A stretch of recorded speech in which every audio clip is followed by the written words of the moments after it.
Yo, what is up, YouTube? It is Legend. Welcome back to another Modern Warfare 3 Update 134 official patch notes video here on my channel. If you guys are new, make sure you hit that subscribe button, click on that bell to all so you don't miss out on my next video.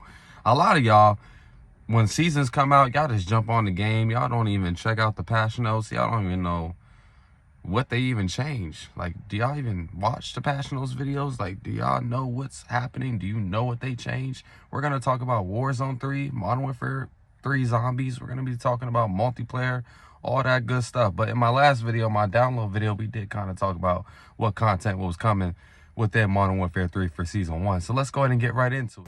So for multiplayer, we have UIX, new features and quality of life changes for Modern Warfare 3. Player health and stamina are now represented by dynamic bars on the HUD. Note, this feature is only available in multiplayer and zombies. Faction assignment will now appear as a splash at the start of each match. Added upper legs damage and empty reload quickness statistics to the details widget in the gunsmith. They increased decimal precision of the flinch resistance stat and the details widget in the gunsmith. They added icons in the gunsmith to represent which title an attachment originates from. They reduced the volume of the multi-kill and metal splash sound effects. So that's what they done for UIX for multiplayer. Now for our bug fixes, in search and destroy, hovering a bomb site on the attack map will no longer reveal when a player is actively defusing. They address multiple issues in private matches that cause players to be kicked back to the main menu. Hovering an equipped kill streak will no longer kick the player back to the multiplayer menu. They resolved the font rendering issue that caused text to be improperly displayed. They improved performance of social features for players with large friend counts, resolved an issue in which the incorrect weapon will be featured in the overlay of kill cams, and the kill counter will now properly function with streaks beyond 120 kills. They reduce hitching that infrequently occurred while transitioning between menus. They address an issue that caused the application to freeze while editing a loadout. They resolve the crash that could occur prior to viewing an after-action report. They address an issue that could cause a crash while reporting a player. And you can get a glimpse of what they're doing with the bug fixes that they fixed here in Modern Warfare 3. Now for gameplay, for movement, they added a delay following multiple rapid stance transitions to prevent explodable repetition. Crouch to stand is 150 ms, prone to stand is 600 ms. And they also fixed the spawns within Modern Warfare 3 in this new Season 1 update. Now for customization, they increased the animation of the rate of priceless camo and the interstellar completionist mastery camos. That's also a good thing. We do have some bug fixes here for our multiplayer maps that you guys can see down here. I don't know if you guys really care about it, but exploits and getting out of the map and all that stuff, that's what they're mainly talking about right here. So they added additional spawn points in free-for-all mode to improve player experience. They're basically trying to help game modes where it's just infrequent. You know what I'm saying? Like, they're trying to help fix the maps in some type of way, and you're seeing that right here. So like sub base, they improved the ambient audio.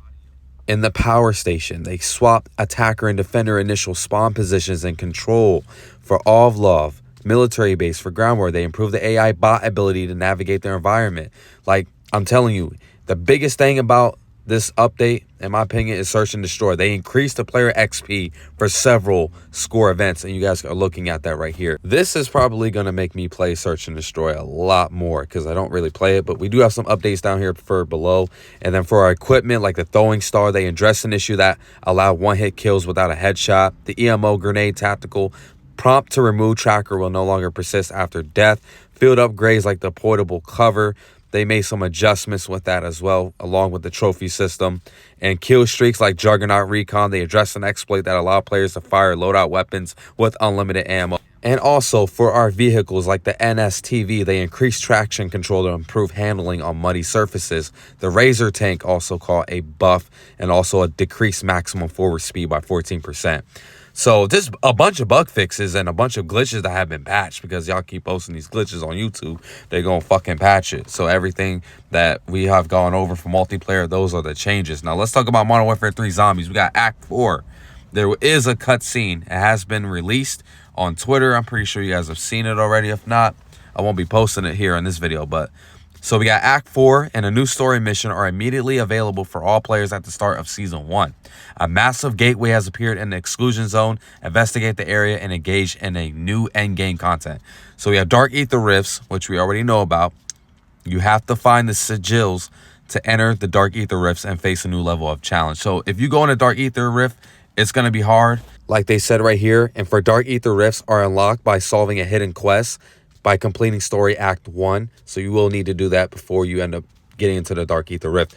Now, we have the Wonder Weapon VR11. It shoots zombies and transforms them into humans, or blasts humans to mutilate them into friendly zombies. Players will receive a buff when shot. The VR11 has been added to the mystery box as well. I'm telling you, this thing has gotten a lot more better than it was on Call of the Dead. I really feel like it should be as it normally should. Okay, we already seen this Wonder Weapon before. For global changes for zombies, for maps, Uzbekistan, various visual map fixes, Wonder Weapon, the Scorcher, the launch ability will be automatically fired when a player reaches their maximum charge under low ammo. For Assault, the DG58, they addressed an issue that prevented camos from applying in the customization tab and loadout menus. In the all weapon cases, they closed the duplication exploit. So that's been addressed. And also for our mission, we have Hostile Takeover. They addressed an issue that prevented some safes from progressing this mission. They addressed the description of this mission in the mission select menu to state that green wants player to hit, quote, terminus instead of deadbolt. Merc cleanup. Mercenaries killed from long distances inside merc camps will now progress this mission. So our missions, we have just a couple of bug fixes, including Shock, Storm in the Castle. They're just making bug fixes for that. So that's mainly what they're talking about here in these patch notes. If you guys want to take a look at them for your own self, even though I'm reviewing it with you, you guys can click the link in the description box down below. Now, our contracts. We have Defend Ground Station. They addressed an issue that prevented the timer for the Defend Ground Station contract from appearing if players previously completed the same contract in a single session. I like the Ray Weapon Stash. So they have here down below, enemies no longer spawn if players are not progressing the contract. Spore contract adjusts spores to prevent them from spawning on a player, resulting in an instant death. So yeah, just a bunch of bug fixes that I'm seeing here in this update. We have acquisitions like General. They address an issue where players could store more acquisitions in the stash than attended. That's a glitch. Ether Tools. They address an issue that prevented Ether Tools from applying if a player was driving a vehicle. Ammo mods. They address an issue that prevented ammo mods from applying if a player was driving a vehicle. Perca-Colas like Tombstone Soda. They address an issue where tombstones could spawn under the map. And also, they address an issue where Tombstone could spawn in the center of the map instead of where a player previously died. So I'm just seeing here a bunch of bug fixes. A bunch of bug fixes, okay?